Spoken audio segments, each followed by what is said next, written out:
انا عارف ان موضوع الاكدس ده مرهق جدا. السلام عليكم ورحمه الله وبركاته، منورتوا القناه بتاعتي وان شاء الله المحتوى بتاع النهارده يفيدك جدا.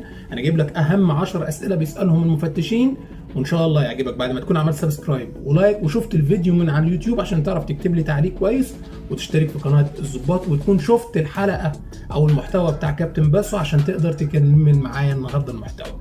فيلا هات القهوه بتاعتك واقعد استهدى بالله، ولو مش هتكمل الفيديو ابقى اسمعه مره ومرتين ان شاء الله يفيدك من الناحيه العمليه ويحل لك مشكله الاكدس يا سيدي. جاهز؟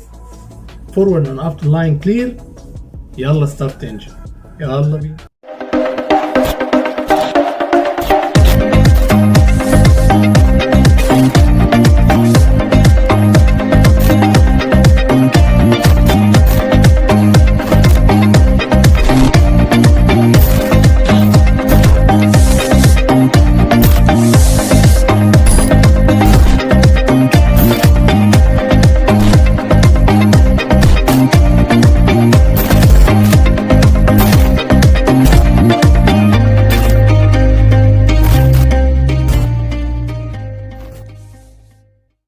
السلام عليكم ورحمة الله وبركاته مرة تانية. فيلا بينا نبتدي المحتوى اللي الناس كلها طلبته اللي هو بتاع الاكدس. النهارده مش هشرح لك الفويد بلان، انا هشرح لك الاكدس.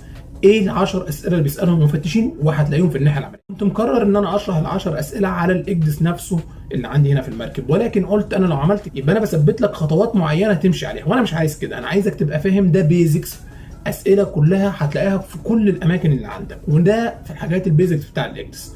فيلا بينا نبتدي مع اول سؤال. عملت سبسكرايب لايك لسه؟ طب روح اشترك في قناه الظباط بتاعت البحاره لان الفيديو ده بتاع البحاره والظباط. يلا بينا نبتدي بقى مع السؤال الاول. بيسالك السؤال المهم والاهم وكل شيء. Can you show me your last voyage؟ هتلاقي السؤال عندك والصور هتنزل وهتساعدنا الصور وهتساعدنا الاسئله. السؤال ده مش عايزك تقف قدامه وتبلم زي الناس كتير، وانا كنت بغلط وانا كادت واقول هو عايز لاست فويج. طب انه لاست فويج؟ لا.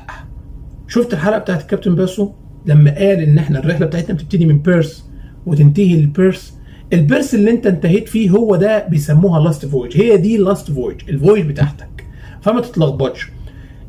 كل اكدس ان كان جي ار سي او فرونو او ترانسيس انا اشتغلت عليهم كلهم، او ايا كان اللي انت بتشتغل عليه عندك في المركب، اكدس معتمد طبعا من اي اتش او والاي ام او والاي اس، كلهم دول بيعتمدوا الاكدس بتاعك وبيطبقوا القوانين والقواعد بتاعه الاكدس والريزولوشن بتاعه الاكدس بتاعه الاي ام او والى اخره الى اخره.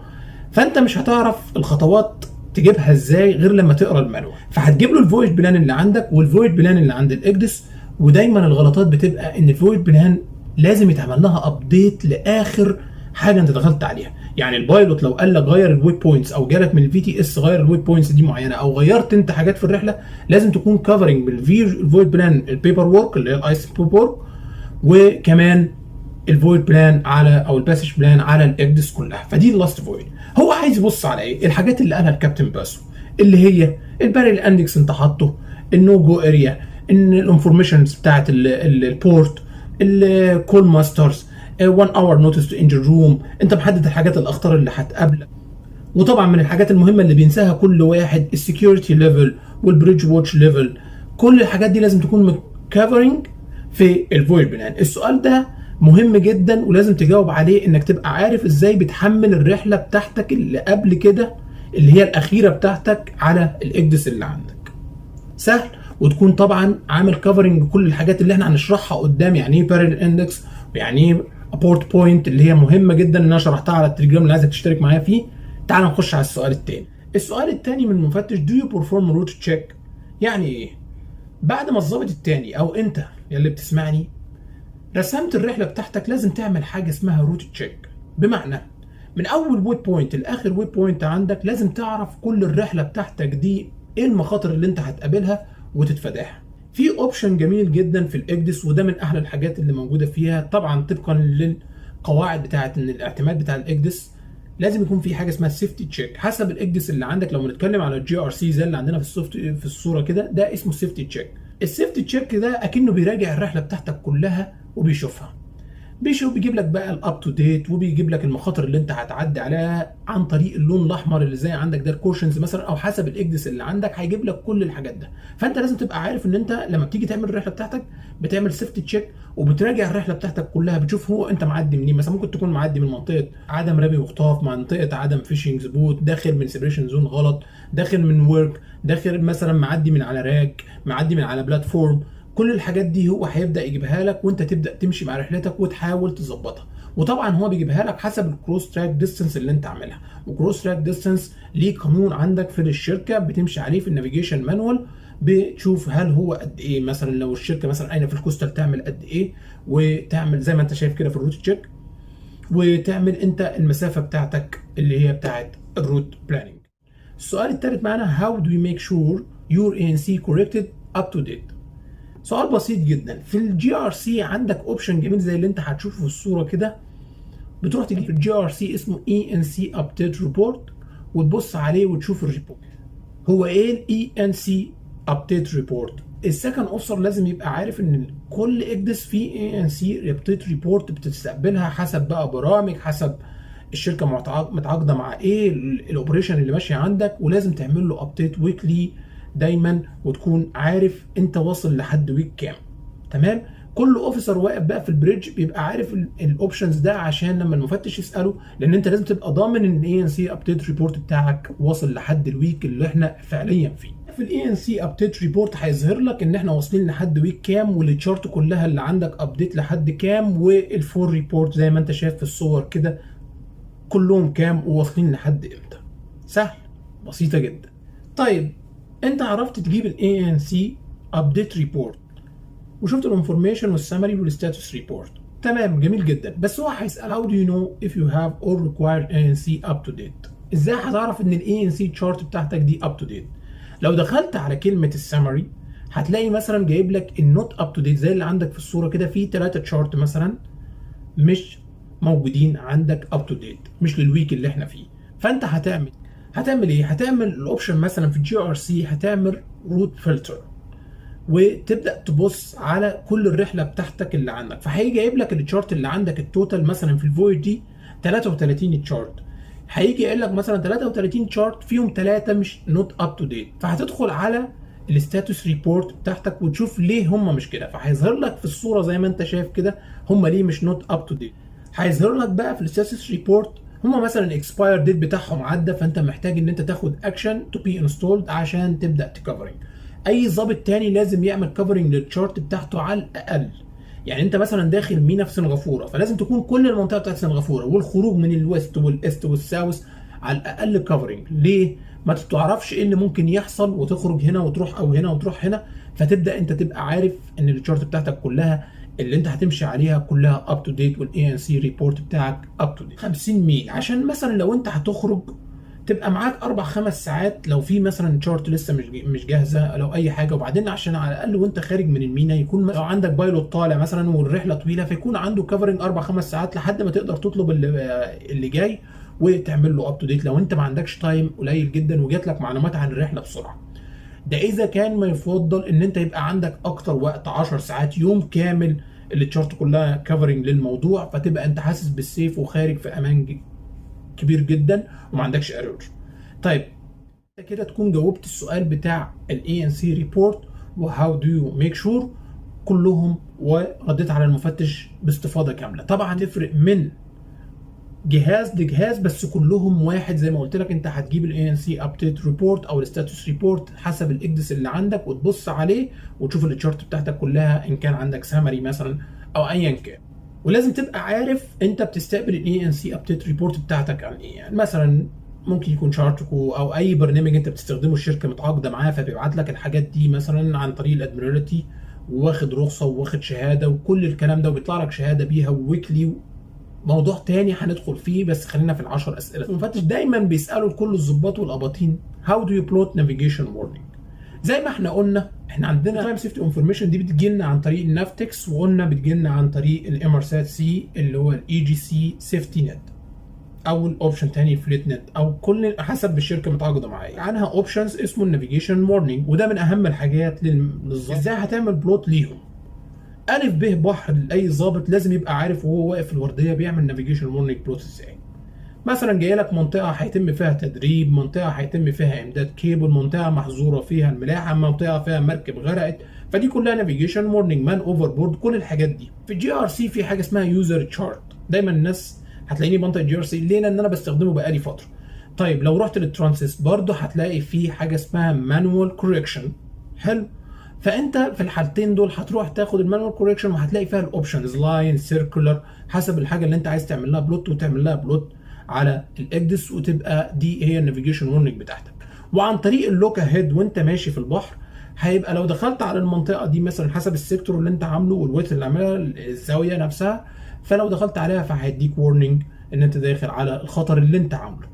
وحسب بقى هو ده مدته قد ايه، ولازم تاخد بالك وانت بتقرا النافيجيشن وورنينج المده قد ايه، والكانسل امتى، والكلام ده كله، وهل هو هيثبت ولا هي هتتغير.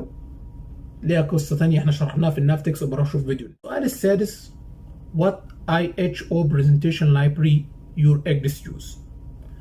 البرزنتيشن لايبرري هي في الحقيقه السيمبلز اللي حضرتك بتستخدمها جايه عن طريق الاي اتش او اللي احنا بنستخدمها على الاكدس نفسه حسب المانيفاكتشرز بتاعتك. فالبرزنتيشن لايبرري كل شويه بيحصل فيها تعديل، فحضرتك لو عايز تشوفها وتشوف اخر حاجه وصلنا لها ايه، ولازم تكون متاكد جدا ان البرزنتيشن لايبرري اللي حضرتك بتستخدمها في الاكدس هو ده اخر فيرجن نازل من الاي اتش او، عشان في سيمبلز كتيره ممكن تكون اتغيرت، ولما يطلع لك تكون عارف بتجيبها منين. وتقريبا بتجيبها الشارت انفورميشن وبتدخل من عليها بتشوف البرزنتيشن لايبرري اللي احنا واصلين له. ما اقدرش اقول لك الاخير لانه مش عايز اقول لك خطوات البرزنتيشن لايبرري بتجيبها ازاي على جي ار سي او فرون، لكل مكان ليه، بس انت لازم تبقى فاهم تجيب البرزنتيشن لايبرري، فتروح تبص على المانوال بتاعها وتوصل لها. ولو انت عايز تعرف اخر حاجه وصلنا لها بتدخل على موقع الاي اتش او اللي انا هسيبه لك هنا في الديسكربشن، وبتعرف اخر حاجه. وخصوصا مهمه جدا للسكن اوفيسر ان هو يكون عارف اخر برزنتيشن لايبرري احنا ماشيين عليه ايه هو. بس الضابط اللي واقف في الورديه بيكون بيعرف يوصل له الاكدس اللي عنده، وان عنده يوصل منه ازاي، ويعرف يجيب منه البرزنتيشن لايبرري اللي هي اخر حاجه في الاي اتش او. السؤال السابع سهل وبسيط: Can you show me your playback؟ دايما عارف الاوبشن بتاع بلاي باك على الاكدس، وتبقى عارف بتجاب منين. وده مش هقدر اشرح لك فيه حاجه، بس لازم تبقى فاهم كده وتحطها في بالك اول ما تطلع تسال فين البلاي باك، اجيبها منين واعرفها ازاي. وحسب كل اكدس هتعرف الموضوع ده. What ECDIS safety setting are brought during arrival to port؟ بص السؤال ده بقى موضوع طويل جدا، واتشرح من كابتن باسو حلقه 1 وحلقه 2 والاندر كيل كليرنس، فلو عايز ناخد فيه تاني لا طبعا. ليه؟ لان احنا شرحناه باستفاضه. بس المهم اللي انا هقوله لك النهارده لازم تبقى عارف السيفتي سيتنج بتاعتك اللي انت بتجيبها منين، والظابط التاني وكل الظباط اللي بتقف في البريدج نصيحه مني: الاوبن سي ليه سيفتي سيتنج، والارايفل ليه سيفتي سيتنج، والابروتش ليه سيفتي سيتنج، والشانل ليها سيفتي سيتنج، وكل الحاجات ديت اللي انا قلتها، والكوستال، وكلهم ليهم سيفتي سيتنج معين، وحسب الدبس بتاعتك زي ما شرحها الكابتن باسو في الحلقه بتغيرها. فانت لازم تبقى عارف الاوبشن تجيبه منين، بس تبقى عارف ايه هو الديب كنترول والسيفتي كنترول والسيفتي ديبس والشادو كنترول، وبالترتيب ده تاني اللي شرحه الكابتن باسو لازم تبقى عارف تجيبهم منين. هو ده السؤال الثامن. يبقى احنا عندنا السابع كان البلاي باك ولازم تبقى عارفه ايه هو، والسؤال الثامن ان شاء الله السيفتي سيتنج اللي احنا شرحناهم كتير، وبنصحك تروح تبص عليهم تاني عشان دول لو فتحنا فيهم هيحتاج موضوع طويل. السؤال التاسع بيساله دايما المفترض اتسالته: What procedure you follow when road cross safety control؟ مفيش خوف، انا هقول لك الاجابه اللي انا جاوبتها واللي انا بحب ان كل الظباط يعني زي ما خدتها بالكابتن باسو وعرفناها كلنا واخدتها في الكورسات. انت لو عديت السيفتي كنترول انت دخلت في حاجه اسمها السيفتي ديبس، فانت لسه في الامان، بس لازم تاخد حذر اكبر. ليه؟ لان دي اللحظه الاخيره اللي انت فيها سيفتي. فانت دلوقتي في السيفتي ديبس، انت عديت السيفتي كنترول ودخلت على السيفتي ديبس.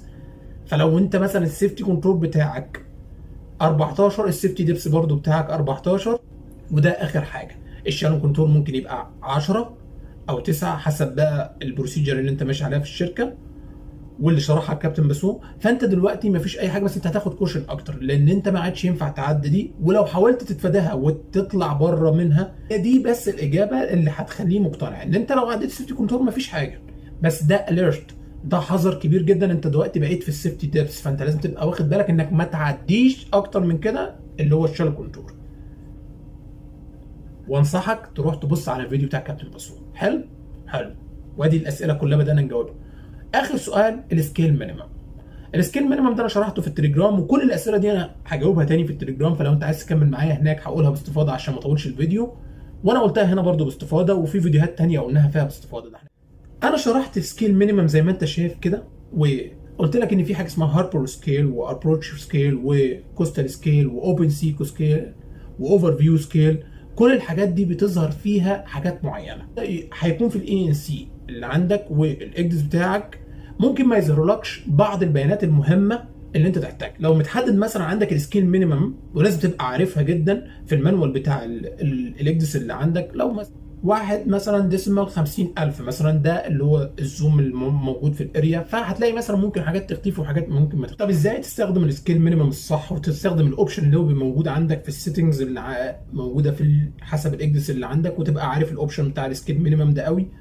هتستخدمه الصح ان ده بيعمل لك الحاجات الكلاتر كتيره جدا اللي على التشارت، بيلغيها لك وبيلغي لك بعض البيانات، وبيخليك ممكن كان النافيجيشنز تبقى مرتاح شويه في بعض البيانات الكتيره جدا اللي ممكن تكون موجوده على التشارت، اللي هي حاجات اللي هي الستاندرد اللي هي كاستمز مثلا والحاجات دي مثلا، في مثلا معينه، ويظهر لك الحاجات المعينه اللي هي ما بقتش موجوده في الاكدس، وهو ده الاستخدام بتاعه الصح.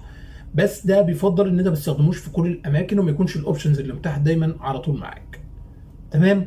وصلنا كده لنهايه الحلقه. ولو لسه حاسس ان في حاجه، انا قلت لك ان السيفتي سيتنج مشروح قبل كده، والاكدس بتاع اللاست فوين البيانات اللي بتتحط على الفويد بنام مشروح قبل كده في كابتن باسون. وان شاء الله انا هاخد بقى في موضوع الاكدس ده كتير، بس انا جبت لك اهم 10 اسئله. لازم تاخد الكومنت كويشنز دي وتروح تبص على الاكدس اللي عندك اللي انت فيه، ولو بتاخد الدوره تركز على الاسئله دي قوي قوي. وطبعا في اسئله كتيره جدا في الاكدس، ولكن دول من اهم ال10 الاسئله اللي انا شايفهم ممكن تتسال فيهم. وان شاء الله يكون في اسئله تانية وتانية، وان شاء الله تكون عملت سبسكرايب ولايك واشتركت في قناه التليجرام، ويكون عجبك الفيديو، واتمنى دعوه للخير. السلام عليكم ورحمه الله وبركاته، واشوفكم في فيديوهات تانية كتير.